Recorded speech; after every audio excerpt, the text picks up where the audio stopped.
P T I Balochistan के सदर और साबिक डिप्टी स्पीकर कौमी असम्बली कासम सूरी ने कहा है कि लोगों को नामालूम कॉल्स पर एक खास तरफ भेजा जा रहा है।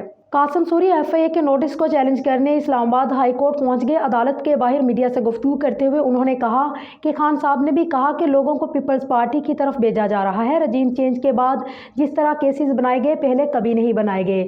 उनका कहना है कि तौहीन रसालत, तोशाखाना और दहशतगर्दी के मुकदमे करवाए जा रहे हैं।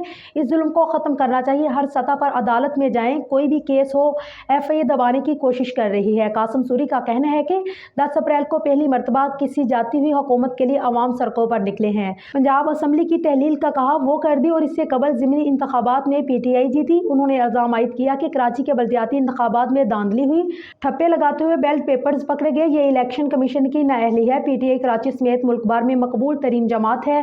साबिक डिप्टी स्पीकर कौमी असम्बली ने कहा कि 9 माह में उन्होंने 1100 अरब की चोरियां बचाई और आवाम पर महंगाई और टैक्स के बहार तोड़े। लोग बिजली के बिल नहीं दे सकते। उनका कहना था कि मौजूदा हुकूमत के पास पैसे नहीं, बेरोजगारी बढ़ रही है, मुल्क दिवालिया होने जा रहा है। बलोचिस्तान का मजाज सियासत में बिल्कुल मुख्तलिफ है। दूसरी जानिब साबिक deputy speaker Qasim Khan Suri FIA की जानिब से नोटिस को चैलेंज करने इस्लामाबाद हाई कोर्ट पहुंचे।